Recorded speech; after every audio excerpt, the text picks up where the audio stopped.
The War of the Worlds by H.G. Wells, Book 2. Chapter 7. The Man on Putney Hill. Read live on Twitch. I spent that night in the inn that stands on the top of Putney Hill, sleeping in a made bed for the first time since my flight to Leatherhead. I will not tell the needless trouble I had breaking into that house. Afterwards I found the front door was on the latch, nor how I ransacked every room for food, until just on the verge of despair, in what seemed to me to be a servant's bedroom, I found a rat-gnawed crust and 2 tins of pineapple. The place had already been searched and emptied. In the bar I afterwards found some biscuits and sandwiches that had been overlooked. The latter I could not eat. They were too rotten. But the former not only stayed my hunger, but filled my pockets. I lit no lamps, fearing some Martian might come beating that part of London for food in the night. Before I went to bed, I had an interval of restlessness and prowled from window to window, peering out for some sign of these monsters. I slept little. As I lay in bed, I found myself thinking consecutively, a thing I do not remember to have done since my last argument with the curate. During all the intervening time, my mental condition had been a hurrying succession of vague emotional states for a sort of stupid receptivity. But in the night, my brain, reinforced, I suppose, by the food I'd eaten, grew clear again, and I thought. 3 things struggled for possession of my mind: the killing of the curate, the whereabouts of the Martians, and the possible fate of my wife. The former gave me no sensation of horror or remorse to recall. I saw it simply as a thing done, a memory infinitely disagreeable, but quite without the quality of remorse. I saw myself then as I see myself now, driven step by step towards that hasty blow, the creature of a sequence of accidents leading inevitably to that. I felt no condemnation, yet the memory, static and progressive, haunted me. In the silence of the night, with that sense of the nearness of God that sometimes comes into the stillness and the darkness, I stood my trial, my only trial, for that moment of wrath and fear.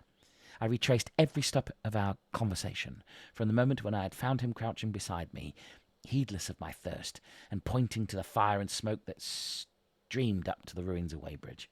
We had been incapable of cooperation. Grim chance, taken no heed of that. Had I foreseen, I should have left him at Halliford. But I did not foresee. And crime is to foresee and do. And I set this down as I have set all this story down, as it was. There were no witnesses. All these things I might have concealed, but I set it down, and the reader must form his judgment as they will. And when by an effort I had set aside that picture of a prostrate body, I faced the problem of the Martians and the fate of my wife. For the former I had no data. I could imagine 100 things, and so unhappily I could for the latter. And suddenly that night became terrible. I found myself sitting up in bed staring at the dark. I found myself praying that the heat ray might have suddenly and painlessly struck her out of being. Since the night of my return from Leatherhead I had not prayed. I had uttered prayers, fetish prayers, had prayed as heathens mutter charms when I was in extremity. But now I prayed indeed, pleading steadfastly and sanely, face to face with the darkness of God. Strange night. Strangest in this, that so soon as dawn had come, I, who had talked with God, crept out of the house like a rat leaving its hiding place, a creature scarcely larger, an inferior animal, a thing that for any passing whim of our masters might be hunted and killed. Perhaps they also prayed confidently to God. Surely, if we have learned nothing else, this war has taught us pity, pity for those witless souls that suffer our dominion. The morning was bright and fine, and the eastern sky glowed pink and was fretted with little golden clouds. And the road that runs from the top of Putney Hill to Wimbledon was a number of poor vestiges of the panic torrent that must have poured Londonward on the Sunday night after the fighting began. There was a little 2-wheeled cart inscribed with the name of Thomas Lobb, greengrocer, New Malden, with a smashed wheel and an abandoned tin truck. There was a straw hat trampled into the now hardened mud. At the top of the West Hill, a lot of blood-stained glass about the overturned water trough. My movements were languid, my plans the vaguest. I had an idea of going to Leatherhead, though I knew that there I had the poorest chance of finding my wife. Certainly, unless death had overtaken them suddenly, my cousins and she would have fled thence. But it seemed to me I might find or learn there whither the Surrey people had fled. I knew I wanted to find my wife, that my heart ached for her and the world of men. But I had no clear idea how the finding might be done. I was also sharply aware now of my intense loneliness. From the corner I went, under cover of the thicket of trees and bushes, to the edge of Wimbledon Common, stretching wide and far. That dark expanse was lit in patches by yellow gorse and broom. There was no red weed to be seen, and as I prowled, hesitating on the verge of the open, the sun rose, flooding it all with light and vitality. I came upon a busy swarm of little frogs in a swampy place among the trees. I stopped to look at them, drawing a lesson from their stout resolve to live. And presently, turning suddenly with an odd feeling of being watched, I beheld something crouching amid a clump of bushes. I stood regarding this. I made a step toward it, and it rose up and became a man, armed with a cutlass. I approached him slowly. He stood silent and motionless, regarding me. As he drew nearer, I perceived he was dressed in clothes as dusty and filthy as my own. He looked indeed as though he had been dragged through a culvert. Nearer, I distinguished the green slime of ditches mixing with the pale drab of dried clay and shiny, coaly patches. His black hair fell over his eyes, and his face was dark and dirty and sunken, so that at first I did not recognize him. There was a red cut across the lower part of his face. "Stop!" he cried, when I was within 10 yards of him, and I stopped. His voice was hoarse. "Where do you come from?" he said. I thought, surveying him. "I come from Mortlake," I said. "I was buried near the pit the Martians made about their cylinder. I've worked my way out and escaped." "There's no food about here," he said. "This is my country. All this hill, down to the river, and back to Clapham, and up to the edge of the common. There was only food for one. Which way are you going?" I answered slowly. "I don't know," I said. "I've been buried in the ruins of a house 13 or 14 days. I don't know what happened." He looked at me, doubtfully, then started and looked with a changed expression. "I've no wish to stop about here," said I. "I think I shall go to Leatherhead, for my wife was there." He shot a pointing finger. "It is you," said he. "The man from Woking. You weren't killed at Weybridge?" I recognised him at the same moment. "You're the artilleryman who came into my garden." "Good luck," he said. "We are lucky ones. Fancy you!" He put out a hand, and I took it. "I called up a drain," he said. "But they didn't kill everyone. And after they went away, I got off towards Walton across the fields. But that's not 16 days altogether. And your hair is grey." He looked over his shoulder suddenly. "Only a rook," he said. "One gets to know what birds have shadows these days. This is a bit open. Let us crawl under these bushes and talk." "Have you seen any Martians?" I said, "since I called out?" "I've gone away across London," he said. "I guess they've got a bigger camp there, or of a night all over there. Hampstead way, the sky's alive with their lights. It's like a great city, and in the glare you can just see 'em moving. But by daylight you can't. But nearer, I haven't seen them." He counted on his fingers. 5 days? And I saw a couple across Hammersmith way carrying something big. And the night before last, he stopped and spoke impressively. It was just a matter of lights, but it was something up in the air. I believe they built a flying machine and are learning to fly. I stopped, on hands and knees, for we had come to the bushes. "Fly?" "Yeah," he said. "Fly."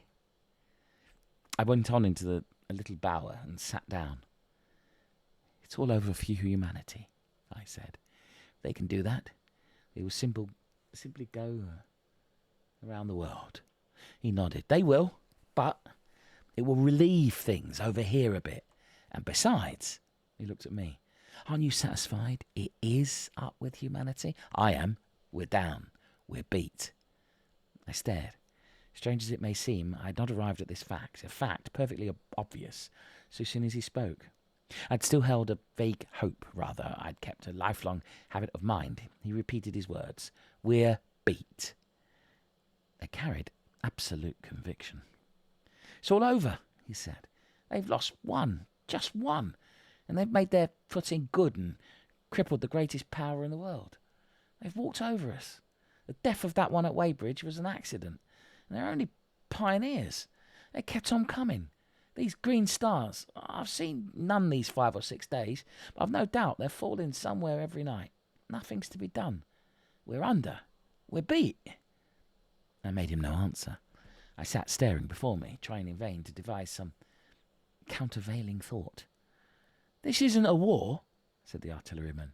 It never was a war, any more than there's a war between man and ants. Suddenly I recalled the night in the observatory.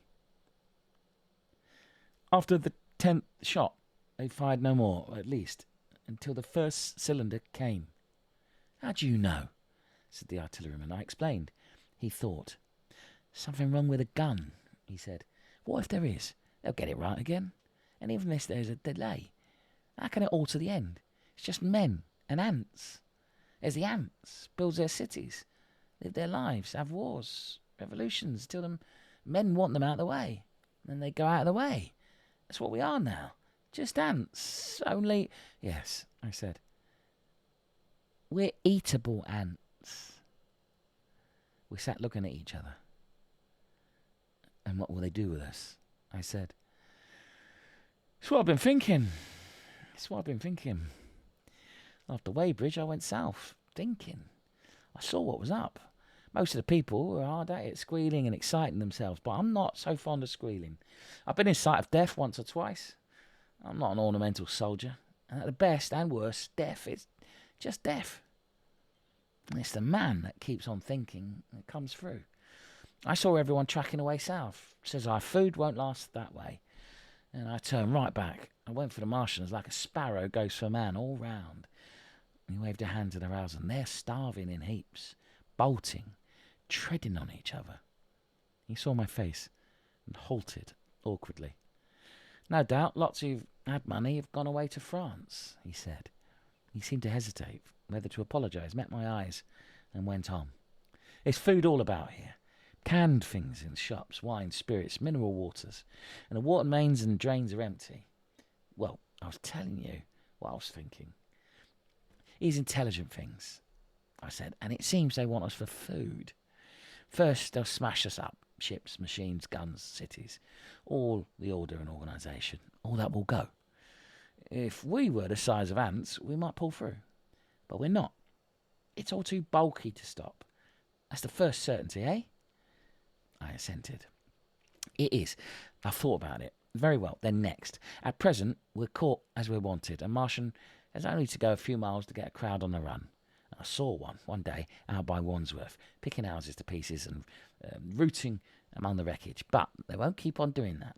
So as soon as they've settled all our guns and ships and smashed our railways and done all the things they are doing over there, they will begin catching us systematic, picking the best and storing us in cages and things. It's what they'll start doing in a bit. Lord, if they haven't begun on us yet. Don't you see that? Not begun? I exclaimed. Not begun. All that's happened so far is through our not having the sense to keep quiet, worrying them with guns and such foolery, and losing our heads and rushing off in crowds to where there wasn't any more safety than where we were. They don't want to bother us yet. They're making their things, making all the things they couldn't bring with them, getting things ready for the rest of their people. Very likely, that's why the cylinders have stopped for a bit, for fear of hitting those who are here. And instead of our rushing about blind on the howl or getting dynamite on the chance of busting them up, we've got to fix ourselves up according to the new state of affairs. That's how I figure it. It isn't quite according to what a man wants for his species, but it's about what the facts point to. And that's the principle I acted upon. Cities, nations, civilization, progress. That's all over. That's game's up. We're beat. But if that's so, what is there to live for? The artilleryman looked at me for a moment. There won't be any more blessed concerts for 1,000,000 years or so. There won't be any Royal Academy of Arts. No nice little feeds at restaurants. If it's amusement you're after, I reckon the game is up. If you've got any drawing room manners or a dislike to eating peas with a knife or dropping H's, you better chuck 'em away. They ain't no further use. You mean I mean that men like me are going on living for the sake of the breed. I tell you, I'm grim set on living. If I'm not mistaken, you'll show what insides you've got. Before long, we aren't going to be exterminated. I don't mean to be caught either, and tamed, and fattened, and bred like a thundering ox. Oh, fancy those brown creepers. You don't mean to say... No, I do. I'm going on, under their feet. I've got it planned. I've thought it out. We men are beat. We don't know enough. We've got to learn before we've got a chance. And we've got to live and keep independent while we learn. See? That's what has to be done. I stared, astonished, and stirred profoundly by the man's resolution. Great God, cried I, but you are a man indeed. And suddenly I gripped his hand. Hey, he said with his eyes shining. I thought it out, eh? Go on, I said. Well, those who mean to escape their catching must get ready. I'm getting ready. Mind you, it isn't all of us that are made for wild beasts. And that's what it's got to be. That's why I watched you. I had my doubts. You're slender. I didn't know that it was you, you see, or just how you've been buried. All these sort of people that lived in these houses, all these damn little clerks that used to live down that way, they'd be no good. They haven't any spirit in them. No proud dreams and no proud lusts. And a man who hasn't one or the other, Lord, what is he? But funk and precautions. They just used to skedaddle off to work. I've seen hundreds of them. Bit of breakfast in hand, running wild and shining to catch their little season ticket train, for fear they'd get dismissed if they don't. Working at businesses that they were afraid to take the trouble to understand. Skedaddling back for fear they wouldn't be in time for dinner. Keeping indoors after dinner for fear of the back streets. And sleeping with the wives they married, not because they wanted them, but because they had a bit of money and it made for safety in their one little miserable skedaddle through the world. Lives insured and a bit invested for fear of accidents, and on Sundays, fear of the hereafter. As if hell was built for rabbits. Well, the Martians will just be a godsend to these. Nice roomy cages, fattening food, careful breeding, no worry. After a week or so chasing about the fields and lands on empty stomachs, they'll come and be caught cheerful. They'll be quite glad after a bit. They'll wonder what people did before there were Martians to take care of them. And the bar loafers and mashers and singers, I can imagine them, he said with a sort of sombre gratification. There'll be any amount of sentiment and religion loose among them.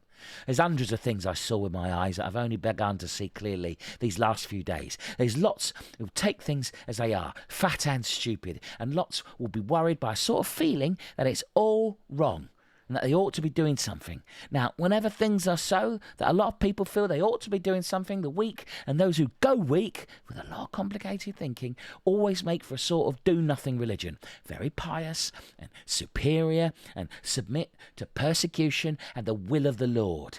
Very likely you've seen the same thing. It's energy in a gale of funk. And turned clean inside out, these cages will be full of psalms and hymns and piety. And those of a less simple sort will work in a bit of, what is it? Eroticism. He paused. Very likely these Martians will make pets of some of them, train them to do tricks, who knows, get sentimental over the pet boy who grew up and had to be killed. And some, maybe, will train to hunt us. No, I cried, that's impossible. No human being. What's the good of going on with such lies? Said the artilleryman. There's men who do it cheerful. What nonsense to pretend there isn't. And I succumbed to his conviction. If they come after me, he said, Lord, if they come after me, and subsided into a grim meditation.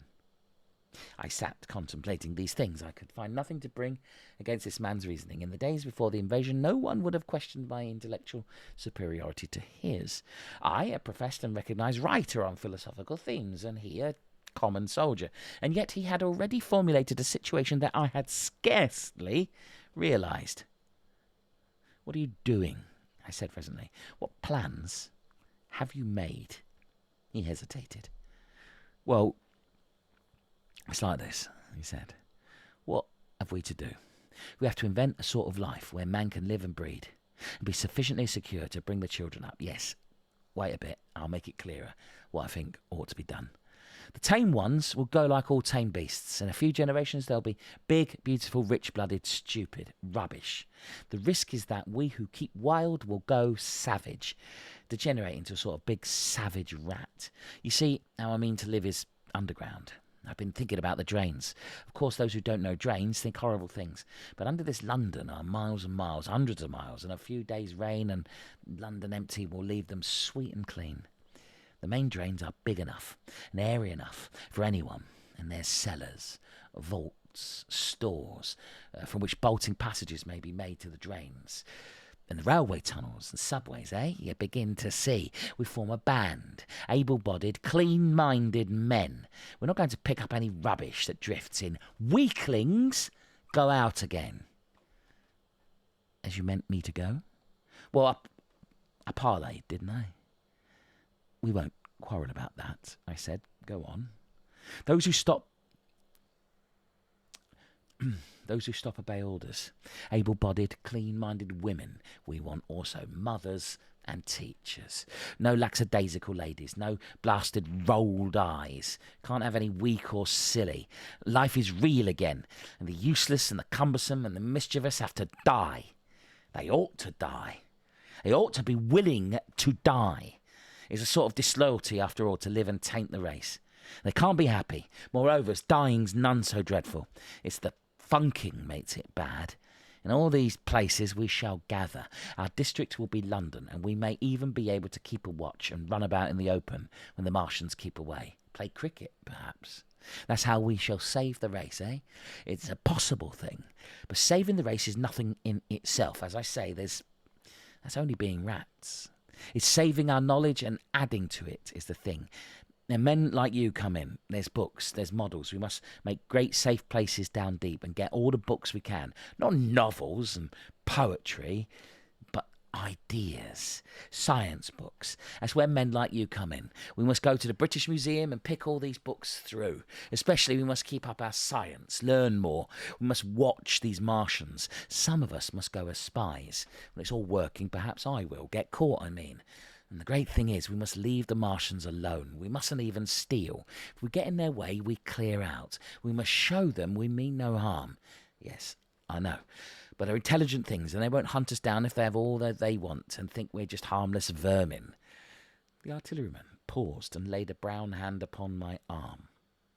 After all, it may not be so much we may have to learn before. Just imagine this, 4 or 5 of their fighting machines suddenly starting off. Heat rays right and left, and not a Martian in them, but men who have learned the way how. It may be in my time even. These men fancy having one of them lovely things with its heat ray wide and free. Fancy having it in control. What would it matter if you smashed the smithereens at the end of the run after a bust like that? I reckon the Martians open their beautiful eyes. Can't you see them, man? Can't you see them hurrying, puffing and blowing and hooting to their other mechanical affairs? Something out of gear in every case, and swish, bang, rattle, swish. And as they are fumbling over it, swish comes the heat ray, and behold, man has come back to his own. For a while, the imaginative daring of the artilleryman, the tone of his assurance and courage he assumed, completely dominated my mind. I believed unhesitatingly both in his forecast of human destiny and in the practicality of his astonishing scheme. And the reader who thinks me susceptible and foolish must contrast his position, reading steadily with all his thoughts about his subject and mine, crouching fearfully in the bushes and listening, distracted by apprehension. We talked in this manner through the early morning time, and later crept out of the bushes, and after scanning the sky for Martians, hurried precipitately to the house, Putney Hill, where he had made his lair. It was the coal cellar of the place, and when I saw the work he had spent a week upon, it was a burrow, scarcely 10 yards long, which he designed to reach to the main drain on Putney Hill. I had my first inkling of the gulf between his dreams and his powers. Such a hole I could have dug in a day.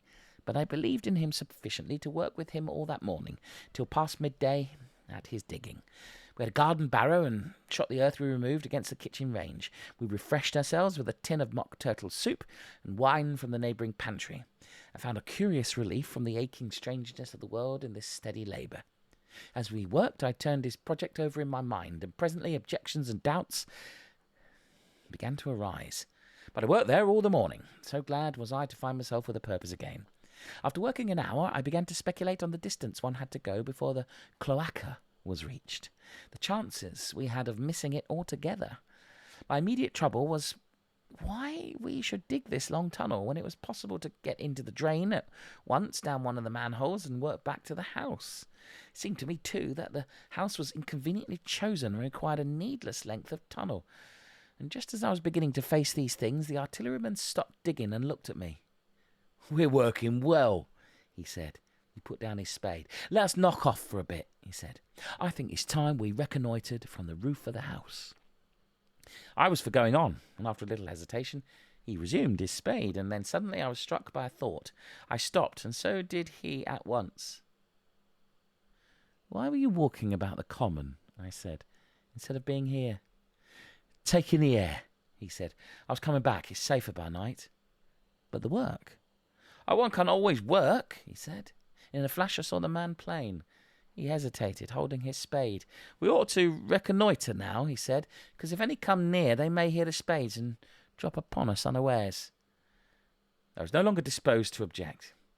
We went together to the roof and stood on a ladder peeping out of the roof door. No Martians were to be seen, and as we ventured out onto the tiles and slipped down under shelter of the parapet. From this position the shrubbery hid the greater portion of Putney, but we could see the river below, a bubbling mass of red weed, and the low parts of Lambeth flooded and red. The red creepers swarmed up the trees about the old palace, and their branches stretched gaunt and dead, and set with shrivelled leaves from amid the clusters. It was strange how entirely dependent both these things were upon flowing water for their propagation. About us neither had gained a footing. Laburnums, pink maize, snowballs, and trees of arbor vitae rose out of the laurels, and hydrangeas, green and brilliant, into the sunlight. Beyond Kensington, dense smoke was rising, and that and a blue haze hid the northward hills. The artilleryman began to tell me of the sort of people who still remained in London. "One night, last week," he said, "some fools got the electric light in order, and there was all Regent Street and Circus ablaze, crowded with painted and ragged drunkards, men and women dancing and shouting till dawn. A man who was there told me. And as the day came, they became aware of a fighting machine standing near by the Langham and looking down at them. Heaven knows how long it'd been there. It must have given some of them a nasty turn. It came down the road towards them and picked up nearly 100, too drunk or frightened to run away. Grotesque gleam of a time no history will ever fully describe." From that, in answer to my questions, he came round to his grandiose plans again. He grew enthusiastic. He talked so eloquently of the possibility of capturing a fighting machine that I more than half believed him again. But now I was beginning to understand something of his quality. I could divine the stress he laid on doing nothing precipitately, and I noted that now there was no question that he personally was to capture and fight the great machine. After a time we went down to the cellar. Neither of us seemed disposed to resume digging, and when he suggested a meal, I was nothing loath. He became suddenly very generous, and when we had eaten, he went away and returned with some excellent cigars. We lit these, and his optimism glowed. He was inclined to regard my coming as a great occasion. "There's some champagne in the cellar," he said. "We can dig better on this Thameside Burgundy," said I. "No," said he. "I am host today.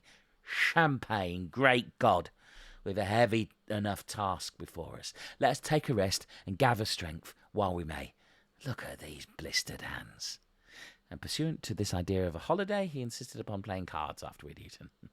He taught me euchre, and after dividing London between us, I taking the northern side and he the southern, we played for parish points. Grotesque and foolish as this will seem to the sober reader, it is absolutely true.